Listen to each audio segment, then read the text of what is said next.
ಚಂದನ ವಾಹಿನಿಯ ವೀಕ್ಷಕರೆಲ್ಲರಿಗೂ ನಮಸ್ಕಾರ. Karnataka startup champions ನವ ಭಾರತದ ಶಿಲ್ಪಿಗಳು ಕಾರ್ಯಕ್ರಮಕ್ಕೆ ತಮ್ಮೆಲ್ಲರಿಗೂ ಮತ್ತೊಮ್ಮೆ ಪ್ರೀತಿಯ ಸ್ವಾಗತ. ನಾನು ಅಮೃತ ಯಾದವ್. ವೀಕ್ಷಕರೇ, ಹಿಂದಿನ ಸಂಚಿಕೆಯಲ್ಲಿ ನಾವು ವಾಟ್ಸ್ ಲೋನ್ ಹಾಗೂ ಎಲ್ಡರ್ಸ್ ಇಂಡಿಯಾ ಈ ಕಂಪನಿಗಳ ಬಗ್ಗೆ ಸಾಕಷ್ಟು ಮಾಹಿತಿಯನ್ನು ಪಡೆದಿದ್ವಿ. ಈ ಸಂಚಿಕೆಯಲ್ಲೂ ಕೂಡ ಫೌಂಡರ್ಸ್ಗಳ ಜೊತೆ ಮಾತುಕತೆ ಮುಂದುವರಿಯುತ್ತೆ. ಮೊದಲಿಗೆ ಅವರನ್ನು ವೆಲ್ಕಮ್ ಮಾಡೋಣ. ಸರ್ ನಮಸ್ತೆ. ನಮಸ್ತೆ ಸರ್. ಈಗಾಗಲೇ ನಾವು ಡಿಸ್ಕಸ್ ಮಾಡಿರೋ ಹಾಗೆ ಒಂದೇ ಒಂದು ಫೋನ್ ಕಾಲಲ್ಲಿ ಅವ್ರ ಪ್ರೊಫೈಲ್ನ ತಿಳ್ಕೊಬಹುದು, ಮತ್ತು ವೆರಿಫಿಕೇಷನ್ ಎಲ್ಲನೂ ಬೇಗನೆ ಆಗೋಗ್ಬಿಡತ್ತೆ ಅಂತ. ಈಗ ಲೋನ್ ಅಪ್ರೂವಲ್ಗೆ ಒಂದಷ್ಟು ಕ್ರೈಟೀರಿಯಾ ಅಂತ ಇರುತ್ತೆ. ಇಂಥದ್ದೇ ಲ್ಯಾಂಡ್ಗೆ ಇಷ್ಟೇ ಅಮೌಂಟ್ನ ನಾವು ಅಪ್ರೂವ್ ಮಾಡ್ತೀವಿ ಅನ್ನೋದು. ಯಾವೆಲ್ಲ ಕ್ರೈಟೀರಿಯಾಸ್ ಬರುತ್ತೆ, ಮತ್ತು ಫಾರ್ಮಿಂಗ್ ಅಷ್ಟೇ ಅಲ್ಲದೆ ಇನ್ನು ಬೇರೆ ಯಾವೆಲ್ಲ ಅಗ್ರಿಕಲ್ಚರಲ್ ಆ್ಯಕ್ಟಿವಿಟೀಸ್ಗೆ ಲೋನ್ ಅಪ್ರೂವ್ ಆಗುತ್ತೆ, ಇದ್ರ ಬಗ್ಗೆ ತಿಳಿಸಿ. ಪಾಲಿಸಿ ಪ್ರಾಸೆಸ್ ಭಾಳ ಸಿಂಪಲ್ ಇದೆ. ಅಂದರೆ it's a very well oiled system. 1998 ಮಾಡಿದ್ದೆ. There are about 5, 6, 10 times variations ಆಗಿದೆ. ಲೇಟೆಸ್ಟ್ ಅಪ್ಡೇಷನ್ ಮಾಡಿದ್ದಾರೆ. This is driven by NABARD, National Bank for agriculture, guided by RBI and all that, delivered through all the banking system that I have told you. Person has to be identified. In ಫಾರ್ಮರಲ್ಲಿ ಏನಿರುತ್ತೆ, ಫಾರ್ಮರ್ನ identify ಮಾಡಬೇಕು as a person. And ಅವರು ಎದಕ್ಕೆ ಬೇಕು, ಅವರಿಗೆ loan crop ಬೆಳೆಗೆ ಬೇಕು, ಸೀಸನಲ್ಲಿ ಇರುತ್ತೆ. 5 ವರ್ಷಕ್ಕೆ ಪ್ಲ್ಯಾನ್ ಮಾಡಬೇಕು, 1 ವರ್ಷಕ್ಕೆ ಇಮಿಡಿಯೇಟ್ ಪ್ಲ್ಯಾನ್ ಕೊಡಬೇಕು. ಅದಕ್ಕೆ ಲ್ಯಾಂಡ್ ಐಡೆಂಟಿಫೈ ಮಾಡಬೇಕು. ಪರ್ಸನ್ ಐಡೆಂಟಿಫೈ ಮಾಡಿದ್ರೆ ಲ್ಯಾಂಡ್ ಐಡೆಂಟಿಫೈ ಮಾಡಬೇಕು. ಲ್ಯಾಂಡ್ ಐಡೆಂಟಿಫೈ ಮಾಡಿದ್ರೆ ಇರಿಗೇಷನ್ ಸ್ಟೇಟಸ್ ಐಡೆಂಟಿಫೈ ಮಾಡಬೇಕು. Irrigated, dry land, pumpset irrigated or rain whatever like. ಆಮೇಲೆ ಅದರಲ್ಲಿ ಕ್ರಾಪ್ ಯಾವ್ದಾರು ಬೆಳಿತೀನಿ ಅಂದರೆ ಆ ಕ್ರಾಪ್ ಬೆಳೆಯೋಕ್ಕೆ ಆ ಲ್ಯಾಂಡ್ ಕ್ವಾಲಿಟಿ ಇದೆಯಾ. ನಾನು ಪ್ಯಾಡಿ ಬೇಕು, ನಾನು ಭತ್ತ ಬೆಳಿತೀನಿ ಅಂದರೆ ಭತ್ತ ಬೆಳೆಯೋದು ಲ್ಯಾಂಡ್ ಹೌದಾ ಅಲ್ಲ, ಇಷ್ಟೇ ಸಿಂಪಲ್. ಆಮೇಲೆ SLBC ಅಂತ ಇರುತ್ತೆ, district level, state level. These are all combination of sponsor bank like Canara bank in Karnataka.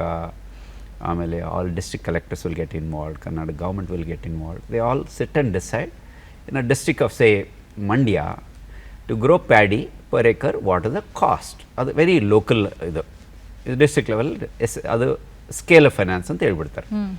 This gets updated yearly as the inflation, labour cost increases, input cost increase ಎಲ್ಲ ಸರಿ ಮಾಡ್ಕೊಂಡಿರ್ತಾರೆ.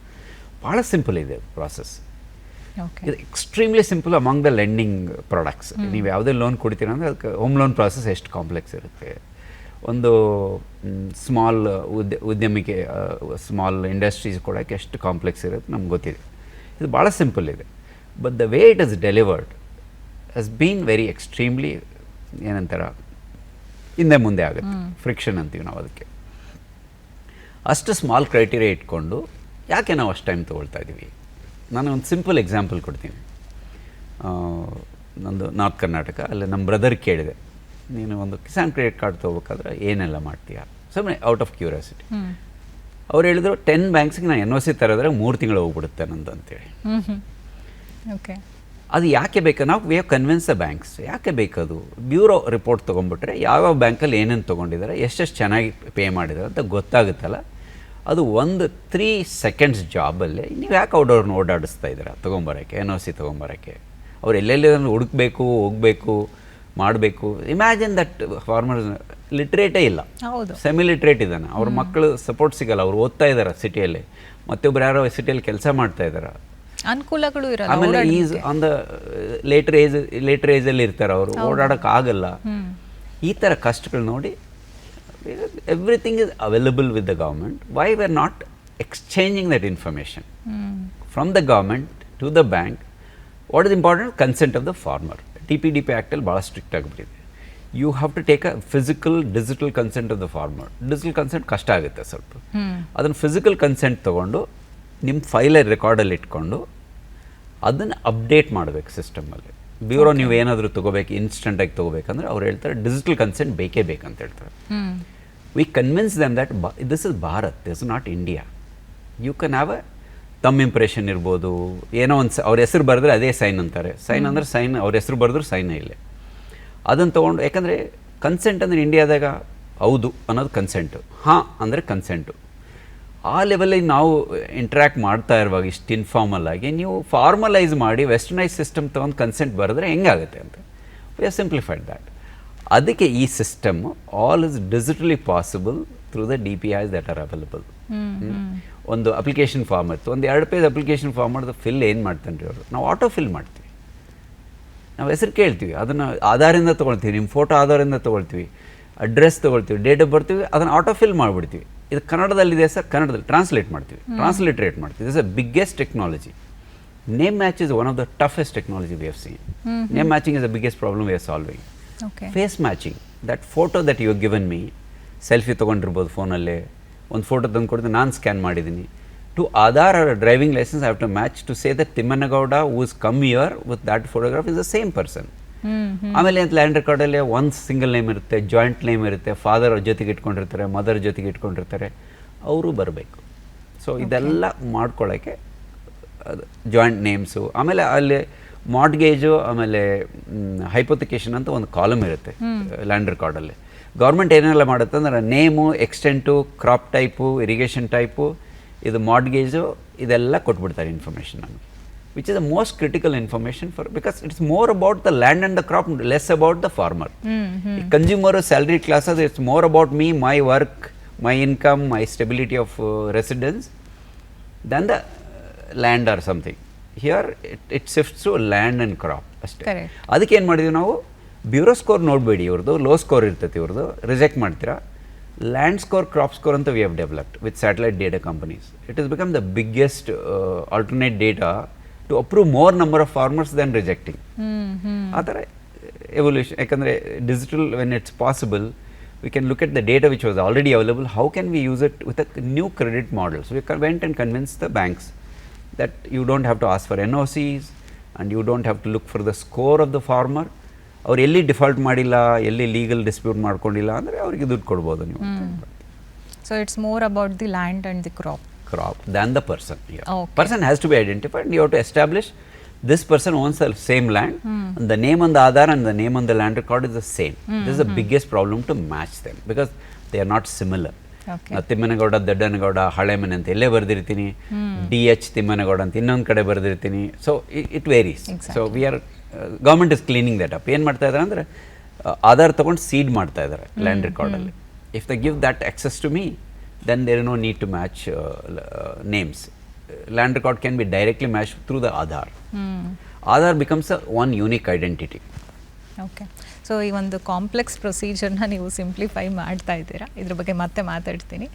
ಸರ್, ಈಗ ಒಂದು ರಿಟೈರ್ಮೆಂಟ್ ಅಂತ ಬಂದಾಗ ಪೋಸ್ಟ್ ರಿಟೈರ್ಮೆಂಟ್ ಫೈನಾನ್ಷಿಯಲ್ ಪ್ಲ್ಯಾನಿಂಗ್ಸ್ ಕೂಡ ಕೆಲವರಿಗಿರುತ್ತೆ.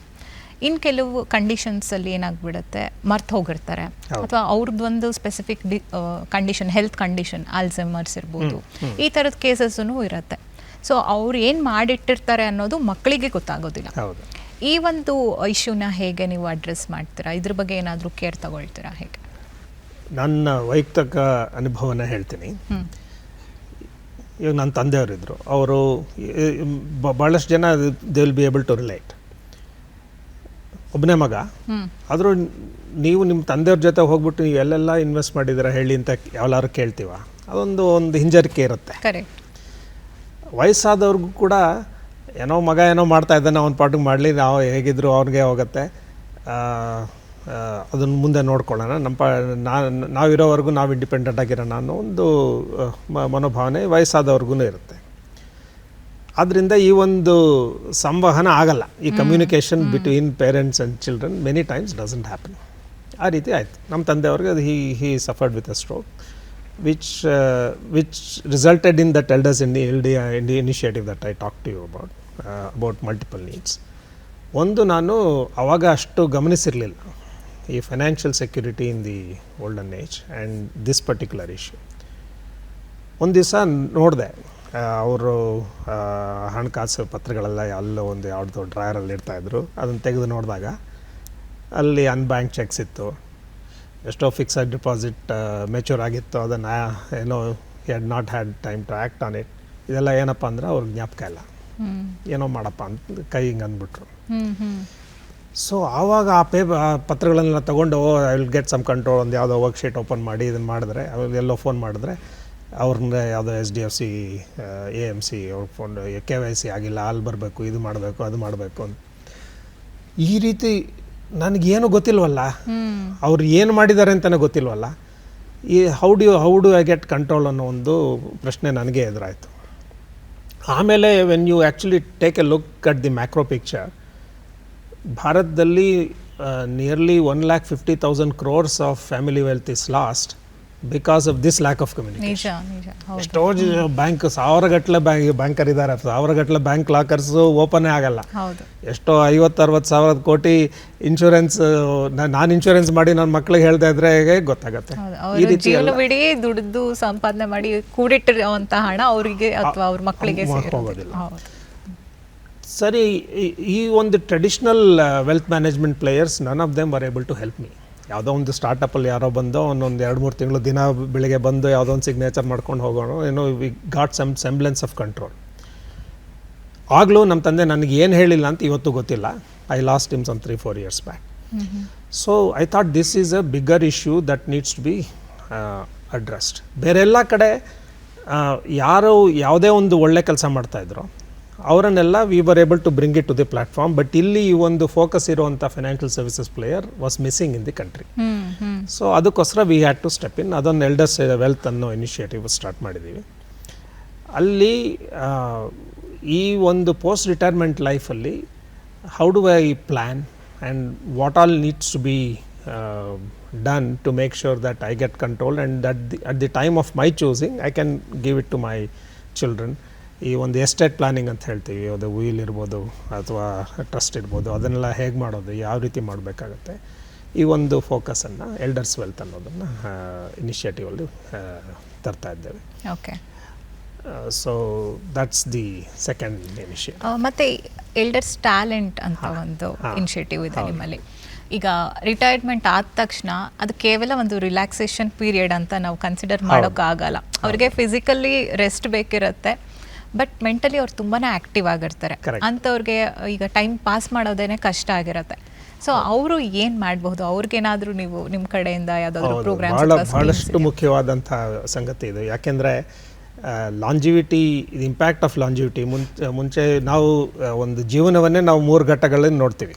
ಒಂದು 20-25 ವರ್ಷ ಓದ್ತೀವಿ, ವ್ಯಾಸಂಗ ಮಾಡ್ತೀವಿ, ಒಂದು 30-35 ವರ್ಷ ಕೆಲಸ ಮಾಡ್ತೀವಿ, ಆಮೇಲೆ ಒಂದು 10-15 ವರ್ಷ ಇದ್ದರೆ ಆಗೋಯ್ತು ನಮ್ಮ ಜೀವನ ಅಂತ. ಆ ರೀತಿ ನಿವೃತ್ತಿ ಆದಮೇಲೆ 10-15 ವರ್ಷದ ಬದಲು 30-40 ವರ್ಷ ಇರಬೇಕಾದ್ರೆ ಏನಾಗುತ್ತೆ ಅನ್ನೋ ಒಂದು ಬಹಳ ದೊಡ್ಡ ಪ್ರಶ್ನೆ ನಾವು ಇನ್ನೂ ಫುಲ್ಲಾಗಿ ಸಂಪೂರ್ಣವಾಗಿ ಅರ್ಥ ಮಾಡ್ಕೊಂಡಿಲ್ಲ, ಅದನ್ನು ಎದುರಿಸಿಲ್ಲ. ಯಾಕೆಂದರೆ ಭಾರತದಲ್ಲಿ if you look at life expectancy, ನಮ್ಮ ಆಯುಷ್ಯಾವಧಿ 1825ರಿಂದ 1925 ನೋಡಿದ್ರೆ ಆಯುಷ್ಯಾವಧಿ life expectancy at birth was almost constant at 25 years. But in the last 100 years it's going 4.5 years every decade. ಆ ರೀತಿ ಇನ್ಕ್ರೀಸ್ ಆಗ್ತಾ ಇರಬೇಕಾದ್ರೆ ನಮಗೆ ನಮ್ಮ ತಂದೆ ತಾತಂದ್ರೆಲ್ಲ ಎಷ್ಟಿದ್ರು ಅವ್ರಿಗಿಂತ ನಾವು ಇನ್ನೂ ಜೀವಿಸ್ತೀವಿ ಅನ್ನೋ ಒಂದು ಅವೇರ್ನೆಸ್ ಬರಬೇಕು. ಆ ರೀತಿ ನೀವು ನಿವೃತ್ತಿಯಾದಾಗ ನಿಮ್ಮ ದೈಹಿಕ ಆರೋಗ್ಯ, ಮಾನಸಿಕ ಆರೋಗ್ಯ ಹೇಗಿದೆ, ನಿಮ್ಮ ಆರ್ಥಿಕ ಸ್ಥಿತಿ ಹೇಗಿದೆ ಅನ್ನೋದು ನೀವು ಅದಕ್ಕಿಂತ ಹಿಂದಿನ ವರ್ಷಗಳಲ್ಲಿ ಏನು ಮಾಡಿದ್ರಿ ಅನ್ನೋದ ಮೇಲೆ ಅವಲಂಬಿತವಾಗಿರುತ್ತೆ. ಆದರೆ ಎಲ್ಲ ನಿವೃತ್ತಿ ಆದವ್ರಿಗೂ ಒಂದು ಕಾಮನ್ ಫ್ಯಾಕ್ಟರ್ ಏನಂದರೆ everybody has time on their hands. If that time is 30-40 years, what are you going to do with it is a huge problem. So ಆ ಒಂದು ನಿಟ್ಟಿನಲ್ಲಿ ಈ ಹಿರಿಯ ನಾಗರಿಕರ ಸೇವೆ ಬರೀ ನರ್ಸಿಂಗು, ಹೆಲ್ತ್ ಕೇರು ಮಾತ್ರವೇ ಅಲ್ಲ, ವೆಲ್ತ್ ಮಾತ್ರವೇ ಅಲ್ಲ, ಈ time element is also very important ಅಂತ ನಾವು ಕಂಡುಕೊಂಡಿದ್ದೀವಿ. In the last few months we launch this initiative elders talent ಅಂದ್ಬಿಟ್ಟು. ಅದರಲ್ಲಿ ಏನು ಮಾಡ್ಬೋದು ಅಂದರೆ, ಕೆಲಸ ಮಾಡಿದಷ್ಟು ದಿವಸ ಕೂಡ ನಿಮಗೆ the biggest constraint of resource you had was time. Now you have that. So what can you do it? ಒಂದು ಏನು ಮಾಡ್ಬೋದು, ಕೆಲವು ಎಷ್ಟೋ ಜನರಿಗೆ nearly 70% of the people do not have enough corpus to last the retirement. 30-40 years ಅಂದರೆ ಅಷ್ಟು save ಮಾಡಿರಲ್ಲ, ಏನೋ ಪರಿಸ್ಥಿತಿಗಳಿಂದ ಸೇವ್ ಮಾಡಿಲ್ಲ. ಏನು ಮಾಡಬೇಕು ಅಂದರೆ, ಇವಾಗ ಯು ಸ್ಟಿಲ್ ಹ್ಯಾವ್, ನೀವು ಹೇಳ್ದಂಗೆ ಅವ್ರ ದೈಹಿಕ ಮಾನಸಿಕ ಸ್ಥಿತಿ ಚೆನ್ನಾಗಿದ್ದಾಗ ಅವರು ಇನ್ನೂ ಸ್ವಲ್ಪ ಕೆಲಸ ಮಾಡ್ಬೋದು. ಕೆಲಸ ಮಾಡ್ತೀನಿ, ಬಟ್ ಎಲ್ಲಿದೆ ಆಪರ್ಚುನಿಟಿ? ಎಲ್ಲ ಕಡೆ ರಿಟೈರ್ಮೆಂಟ್ ಏಜ್ ಇದೆ, ನನ್ನ ಯಾರು ತಗೊಳ್ತಾರೆ ಅನ್ನೋ ಒಂದು ಪ್ರಶ್ನೆ ಉತ್ತರ ಆಗುತ್ತೆ. ಸೊ ಈ ಒಂದು ಪ್ಲ್ಯಾಟ್ಫಾರ್ಮ್ನಲ್ಲಿ how do you monetize your time and skills ಅನ್ನೋದು ಒಂದು ಪ್ರಶ್ನೆ. ಇನ್ನೊಂದು, ನನ್ನ ಆರ್ಥಿಕ ಪರಿಸ್ಥಿತಿ ಚೆನ್ನಾಗಿದೆ, ಬಟ್ ನಾನು ಸಮಾಜ ಸೇವೆ ಮಾಡಬೇಕು, ನಾನು I want to give back something to the society, ಅದರ ಒಂದು ವಾಲಂಟಿಯರಿಂಗ್ ಆಪರ್ಚುನಿಟೀಸ್ ಬೇಕಲ್ಲ, ಆ ಒಂದು ಪ್ರಶ್ನೆ ಇರ್ಬೋದು. That is the second point. ಇವೆರಡೂ ಇದೆ. ನಾನು ವಯಸ್ಸಾಗಿದ್ದರೆ ನನಗೆ 58-60 ವಯಸ್ಸಾಗಿದೆ, ಬಟ್ ನಾನು ಇನ್ನೂ ಕಲಿಯೋದು ಬಹಳಷ್ಟಿದೆ ಅನ್ನೋದು ಕೂಡ ಎಷ್ಟೋ ಜನಕ್ಕೆ ಆ ಒಂದು ನೀಡ್ ಕೂಡ ಇರುತ್ತೆ. ಏನೂ ಇಲ್ದಿದ್ರೂ ಯಾವುದೋ ಒಂದು ಸಂಗೀತ ಅಥವಾ ಕಲಾ ಕಚೇರಿಗೆ ಹೋದರೆ ಅದನ್ನು ಅರ್ಥ ಮಾಡ್ಕೊಳ್ಳೋದಕ್ಕೋದ್ರೂ ಒಂದು 15 ದಿವಸದ ಕೋರ್ಸ್ ಇದ್ದರೆ, ಒಂದು ಹಿಂದೂಸ್ತಾನಿ ಮ್ಯೂಸಿಕ್ ಇರ್ಬೋದು ಅಥವಾ ಕಥಕಳಿ ನಿದ್ದೆ ಇರ್ಬೋದು, ಏನೇನಾಗತ್ತೆ ಅಂತ ಗೊತ್ತಾಗಿದ್ದರೆ ಆ ಒಂದು 3 ಗಂಟೆ ನಾನು ಎಷ್ಟೋ ಆನಂದವಾಗಿ ಕಲಿಬೋದಲ್ವ. ಸೊ ಕಲಿಯೋದಷ್ಟು ಭಾಳಷ್ಟಿದೆ. ಕಲಿಯೋದು 3ನೇದು. 4ನೇದು ರಿಕ್ರಿಯೇಷನಲ್ ಆ್ಯಕ್ಟಿವಿಟೀಸ್. ನಮ್ಮ ಕೈಲಾದಾಗ you can go around the world or see places that you have not seen and have some recreational activities. So ಈ ರೀತಿ ಯಾವ ರೀತಿ ನಿಮ್ಮ ಸಮಯವನ್ನು ಸದುಪಯೋಗ ಪಡಿಸ್ಕೋಬೋದು, ನಿಮಗೆ ಏನು ಮಾಡಬೇಕೋ ಅದನ್ನು ನೀವು ಮಾಡ್ಬೋದು ಅನ್ನೋ ಒಂದು ನಿಟ್ಟಿನಲ್ಲಿ ಎಲ್ಡರ್ಸ್ ಟ್ಯಾಲೆಂಟನ್ನು. So these are the 3 major initiative: health, wealth and time ಅಂತ. ತುಂಬ ಸೂಕ್ಷ್ಮವಾದಂತಹ ವಿಚಾರಗಳನ್ನು ನೀವು ನಿಮ್ಮ ಒಂದು ಏನು ಓವರಾಲ್ ಪ್ರೋಗ್ರಾಮ್ನಲ್ಲಿ ಇನ್ಕ್ಲೂಡ್ ಮಾಡ್ಕೊಂಡಿದ್ದೀರಾ. ಖುಷಿ ಆಯಿತು ಸರ್. ಸೊ ಈಗ ಕೇಡಮ್ ಏನಿದೆ, ನಿಮ್ಮ ಫಿನ್ಟೆಕ್ಕಿಂದ ಹೊಸ ಸ್ಟಾರ್ಟಪ್ಗಳಿಗೆ ನೀವು ಯಾವ ರೀತಿ ನೆರವನ್ನು ನೀಡ್ತಾ ಇದ್ದೀರಾ ಸರ್, ಇದ್ರ ಬಗ್ಗೆ ತಿಳಿಸಿ. Okay, KDM, Karnataka Digital Economy Mission, has got broad perspectives. One of them around 2021, I think 21, was establishing a center of excellence fintech. Our fintech policy was not there, so we all the KDM made a task group to write a policy. I was part of the task group to write the policy, looking at what was already there around us. Maharashtra government, Tamil Nadu government had something, but fintech capital of India is Bangalore. Though the Bombay is the financial services capital, somehow technology, everybody started coming in, settling down.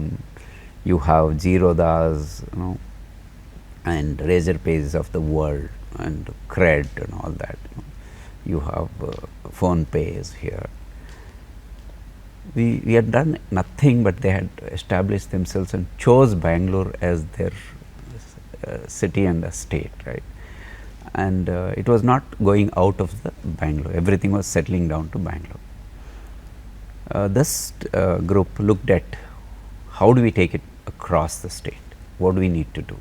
There are other initiatives like electronics and all that, but especially in fintech, what can we do? Like for example, what Raghunandan was talking about is elderly talent. The biggest banking talent is sitting in Bangalore, not in Bangalore. Bangalore was the cradle of banking. Yes.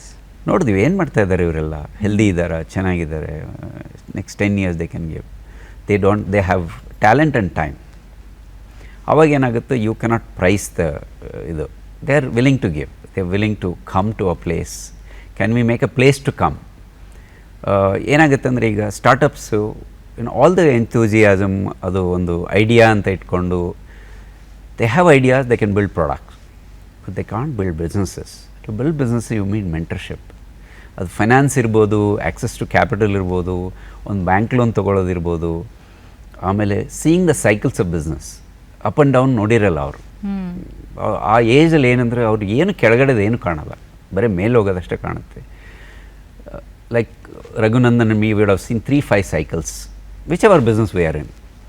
It is natural to see the cycles. Once you have seen the cycle, while starting I have seen Corona. It cannot go worse than that. I was so happy that I have seen this so that I don't have to see it again in my lifetime. ಆಗುತ್ತೆ ಆ ಥರ. ಈಗ ನಮ್ಮದು attempt ಏನಿದೆ ಅಂದರೆ, okay, we found some of the areas. Okay, fintech ನಾವು ಏನೂ ಮಾಡಿಲ್ಲ, ಗೌರ್ಮೆಂಟ್ ಏನಾದರೂ ಮಾಡಬೇಕು. ಸ್ಟಾರ್ಟಪ್ ಇಂಡಿಯಾ ಇದೆ, ಕರ್ನಾಟಕ ಲೆವೆಲಲ್ಲಿ ಏನು ಮಾಡ್ತಾಯಿದ್ವಿ, ಮಾಡೋಣ ಅಂತೇಳಿ. It is across. ಏನಂತೀರ, ಸೇವಿಂಗ್ ಇರುತ್ತೆ, ಇನ್ವೆಸ್ಟ್ಮೆಂಟ್ ಇರುತ್ತೆ, ವೆಲ್ತ್ ಇರುತ್ತೆ, ಅರ್ನಿಂಗಿಂದ ಶುರುವಾಗುತ್ತೆ. ಆಮೇಲೆ borrowing. insurance, ensuring your health, life. When you are living long, you have to ensure your life, ensure your health also. We have to keep them fighting fit till they go, right? To keep them fighting fit, you need the insurance cover. Otherwise, you are out of a job already, your cover is gone. And I faced that when I came out of Axis Bank. I had no cover. From like lakhs of cover for the family, I had no cover. And I saw my parents got exposed. And we had to think about that. Today there are group insurances for startups. ಅದೆಲ್ಲ ಇದೆ. ಈ ಸ್ಟಾರ್ಟಪ್ಸ್ಗೆ ಮತ್ತೊಂದು ಏನು identify ಮಾಡಿದ, in 2021-22 there is huge scarcity of talent. There are engineers, there are finance professionals, but they are not fintech people. How do you converge these things, BFSI and technology? Today there is no, they say no, there is no medicine or there is no medical world without the precision engineering. For example, most of the engineering solving most of the medical problems. True. Whether it's discovery of a new drug, because AI is helping the cycles, speeding up the cycles. Likewise, technology was solving the banking problems. It's been solving lazily, right? Now, if you bring the domain, deep domain, okay, I got an idea that deep domain is most important in fintech than just the technology, because technology you can create a product, but you will never figure out how to deal with RBI, IRDA or SEBIs of the world, because compliance, last 5 years people are just going through the horrors of compliances, and they will remain, they have to be there. Between the consumer who has to be taken care, whether it's a data privacy and protection policies, or is he treated fairly? 3-5 people whoever come to you, are they being treated fairly, equally? We say we call it as equality in everything, right? Adan madake compliance antare, and RBI or any of these regulators have to take care of that.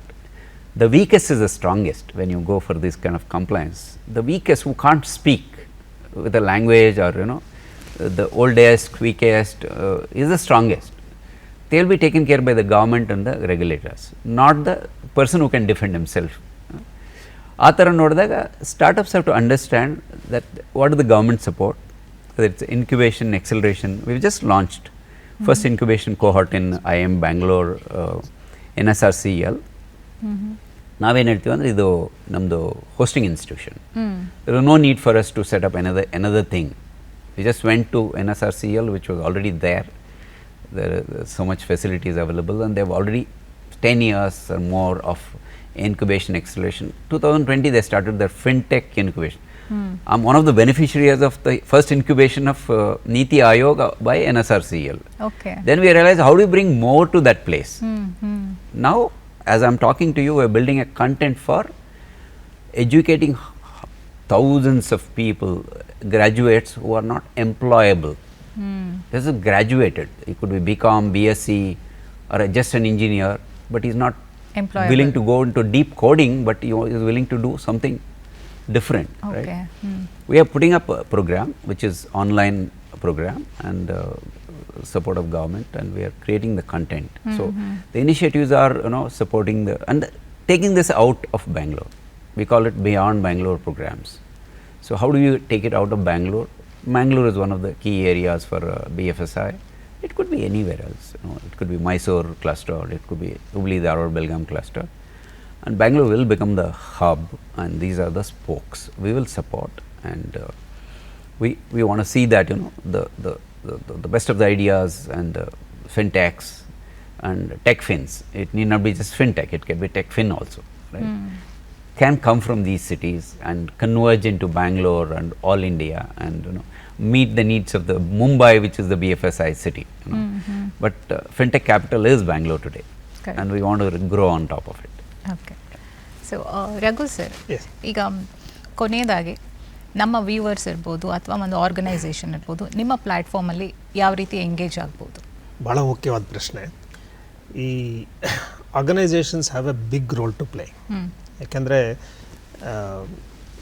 Agriculture ಬಗ್ಗೆ ಮಾತಾಡಿದ್ವಿ, but agriculture still as a percentage of population it's coming down in terms of people taking that as an occupation. So as more and more people come and work for other companies, they have a responsibility too ಯಾಕೆಂದರೆ ಇವಾಗ ನಾವು demographic shift ಹೇಳಿದ್ರಿ, ಬೇರೆ ಕಡೆ rural and smaller ಟೌನ್ಸಿಂದ urban ಏರಿಯಾಸಿಗೆ ಬಂದಾಗ ಈ ರೀತಿ ಎಷ್ಟೋ ಸಮಸ್ಯೆಗಳು ಎದುರಾಗತ್ತವೆ ಅಂದರೆ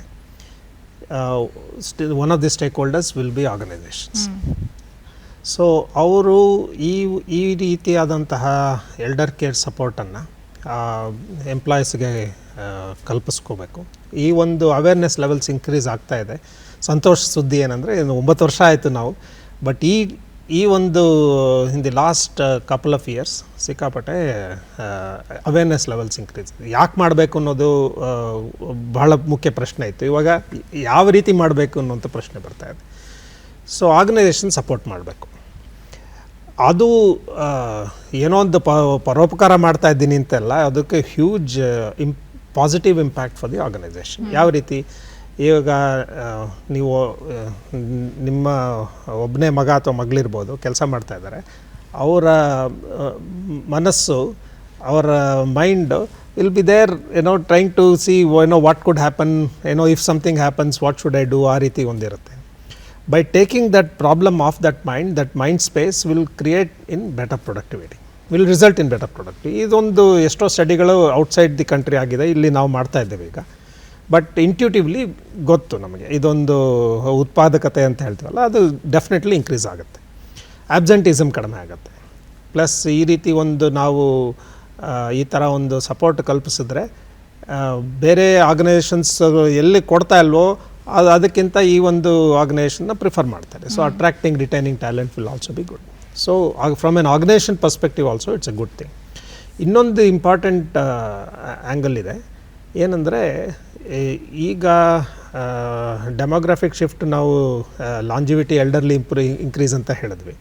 the working age population as a percentage of the total population was increasing the last several decades. ಅದನ್ನು ನಾವು ಡೆಮೋಗ್ರಾಫಿಕ್ ಡಿವಿಡೆಂಡ್ ಅಂತೆಲ್ಲ ಹೇಳ್ತಾ ಇದ್ವಿ.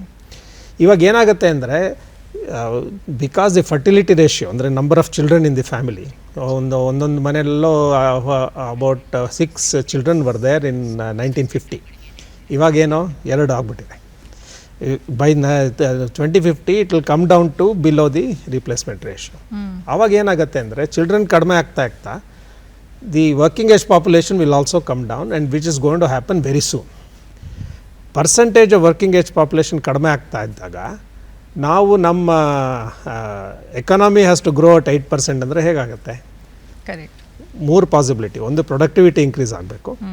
ಅದು ಮಾಡೋದಕ್ಕೆ ಈ ರೀತಿ ಒಂದು ಇನಿಷಿಯೇಟಿವ್ಸ್ ಹೆಲ್ಪ್ ಆಗುತ್ತೆ. ಅಥವಾ you need to increase the participation of labor.